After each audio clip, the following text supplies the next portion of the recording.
ಇಲ್ಲಿನ ಪ್ರತಿಷ್ಠಿತ ನಂಬರ್ 19722 ಕೈಗಾರಿಕೋದ್ಯಮಿಗಳ ಮತ್ತು ವೃತ್ತಿನಿರತರ ವಿವಿಧೋದ್ದೇಶ ಸಹಕಾರ ಸಂಘದ 2024-29ನೇ ಸಾಲಿನ ಆಡಳಿತ ಮಂಡಳಿ ಚುನಾವಣೆ ಜನವರಿ 18ರಂದು ನಡೆಯಲಿದ್ದು ಚುನಾವಣಾ ಕಾವು ಏರಿದೆ. ಒಂದು ಕಡೆ ಪುರಸಭೆ ಸದಸ್ಯ ಜಗದೀಶ್ ಹಾಗೂ ಕೂಡುಮಂಗಳೂರು ಗ್ರಾಮ ಪಂಚಾಯಿತಿ ಮಾಜಿ ಅಧ್ಯಕ್ಷೆ ಇಂದಿರಾ ರಮೇಶ್ ತಂಡವನ್ನು ರಚಿಸಿ ಚುನಾವಣಾ ಪ್ರಚಾರದಲ್ಲಿ ತೊಡಗಿಸಿಕೊಂಡಿದ್ದಾರೆ. ಇನ್ನೊಂದು ಕಡೆ ಸಹಕಾರ ಕ್ಷೇತ್ರದ ಅಭಿವೃದ್ಧಿಯ ಹರಿಕಾರ ಹಾಲಿ ಕೈಗಾರಿಕೋದ್ಯಮಿ ಮತ್ತು ವೃತ್ತಿನಿರತರ ವಿವಿಧೋದ್ದೇಶ ಸಹಕಾರ ಸಂಘದ ಅಧ್ಯಕ್ಷ ಟಿ.ಆರ್. ಶರವಣಕುಮಾರ್ ನೇತೃತ್ವದಲ್ಲಿ ತಮ್ಮ ಸಮಾನ ಮನಸ್ಕರ ಹಾಲಿ ಬಹುತೇಕ ಸಂಘದ ನಿರ್ದೇಶಕರ ತಂಡವನ್ನು ಕಟ್ಟಿಕೊಂಡು ಸಂಘದ ಚುನಾವಣೆಗೆ ಸ್ಪರ್ಧಿಸುವ ಮೂಲಕ ಭರ್ಜರಿ ಚುನಾವಣಾ ಪ್ರಚಾರವನ್ನು ಕೈಗೊಂಡಿದ್ದಾರೆ. ಪ್ರಚಾರದ ಸಮಯದಲ್ಲಿ ಮಾತನಾಡಿದ ಟಿ.ಆರ್. ಶರವಣಕುಮಾರ್, ನಮ್ಮ ಸಹಕಾರ ಸಂಘವು ಸಂಘದ ಅಭಿವೃದ್ಧಿ ಮಾಡಿದ್ದು, ಈಗಾಗಲೇ ನಮ್ಮ ತಂಡದಿಂದ ಹಿಂದುಳಿದ ವರ್ಗ ಬಿ ಕ್ಷೇತ್ರದಿಂದ ಸ್ಪರ್ಧಿಸಿದ ಅಮೃತ್ ವಿಸಿ ಅವಿರೋಧವಾಗಿ ಆಯ್ಕೆಯಾಗಿದ್ದಾರೆ ಹಾಗೂ ನಮ್ಮ ಈ ಎಲ್ಲ ಕೆಲಸಗಳು ನಮ್ಮ ಸಹಕಾರ ಸಂಘದ ಸದಸ್ಯರುಗಳಿಗೆ ಮನವರಿಕೆ ಇದ್ದು, ಈ ಬಾರಿ ಚುನಾವಣೆಯಲ್ಲಿ ಬಹುಮತದಿಂದ ನಮ್ಮ ತಂಡದಿಂದ ಸ್ಪರ್ಧಿಸುವ ಎಲ್ಲ ಅಭ್ಯರ್ಥಿಗಳ ಗೆಲುವು ಖಚಿತ ಎಂದು ಶರವಣಕುಮಾರ್ ವಿಶ್ವಾಸ ವ್ಯಕ್ತಪಡಿಸಿದರು.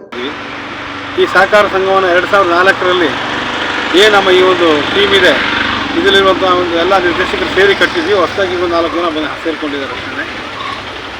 ಈ ಕುಶಾಲನಗರದ ವ್ಯಾಪಾರಸ್ಥರ ವರ್ತಕರ ಒಂದು ಆರ್ಥಿಕ ಅವಶ್ಯಕತೆಯನ್ನು ಕಂಡು ಅವತ್ತು ನಾವು ಸಮಾನ ಮನಸ್ಕರು ಕೇವಲ ಒಂದು 325 ಸದಸ್ಯರಿಂದ 3.25 ಲಕ್ಷ ರೂಪಾಯಿ ಬಂಡವಾಳದಿಂದ ಈ ಸಹಕಾರ ಸಂಘವನ್ನು ಪ್ರಾರಂಭ ಮಾಡಿದ್ವಿ.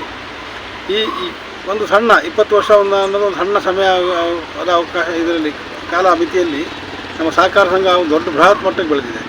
ಇದು ಕೊಡಗಿನಲ್ಲಿ ಬೇರೆ ಸಹಕಾರ ಸಂಘಗಳು ನಮ್ಮನ್ನು ತಿರುಗಿ ನೋಡೋ ಮಟ್ಟಕ್ಕೆ ನಾವು ಬೆಳೆದಿದ್ವಿ. 380 ಕೋಟಿ ವಹಿವಾಟಿದೆ. 3.25 ಲಕ್ಷದಿಂದ 380 ಕೋಟಿ ವಹಿವಾಟಿಗೆ ನಮ್ಮ ಸಹಕಾರ ಸಂಘ ತಲುಪಿದೆ. ಹಾಗೆಯೇ ಲಾಭದಲ್ಲೂ ಅಷ್ಟೇ 2 ಕೋಟಿ ನಾವು ಅಷ್ಟು ಲಾಭವನ್ನು ಕಳೆದ ಲೆಕ್ಕ ಪ್ರಶ್ನೆ ವರದಿಯಲ್ಲಿ ಕಳೆದ ವರ್ಷದಲ್ಲಿ ನಾವು ಮಾಡಿದ್ವಿ. ಈ ವರ್ಷಕ್ಕೂ ನಾವು 2 ಕೋಟಿನ ದಾಟ್ತೀವಿ ಲಾಭದಲ್ಲಿ.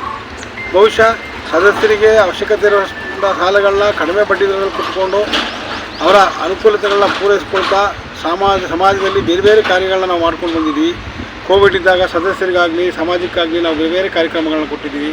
ಇವತ್ತು ಗಿಡ ನೆಡುವ ಕಾರ್ಯಕ್ರಮ ಒಂದು ವನಸಿರಿಯಿಂದ ಪ್ರಾರಂಭ ಮಾಡಿ ಸುಮಾರು ಒಂದು 750 ಗಿಡಗಳನ್ನ ನೆಟ್ಟು ಅದನ್ನು ಪೋಷಣೆ ಮಾಡಿ ಮರ ಮಾಡೋ ನಿಟ್ಟಿನಲ್ಲಿ ನಾವು ಈ ಕಾರ್ಯಕ್ರಮವನ್ನು ಹಮ್ಮಿಕೊಂಡಿದ್ವಿ. ಹಾಗಾಗಿ ಇವತ್ತು ಚುನಾವಣೆಯಲ್ಲಿ ನಾವು ಏನು ಮಾಡಿದ್ದೀವಿ ಆ ಸಾಧನೆಯನ್ನು ಮುಂದೆ ಇಟ್ಕೊಂಡು ನಾವು ಮತ ಕೇಳ್ತಾ ಇದ್ದೀವಿ.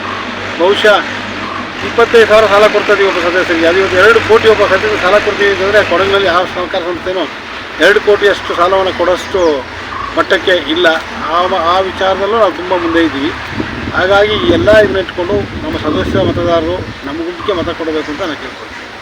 ಈ ಸಂದರ್ಭದಲ್ಲಿ Joseph Victor sons, M V. Narayana, Shivaprakash, L. Naveen, Sharath K P, Suresh Kumar K N, Suresh, Naveen B D, Kavitha P M, Krithika Ponnappa, Shahir M M, Amrit V C, Ramakrishna B, Keerthi Lakshmi R B ಇದ್ದರು.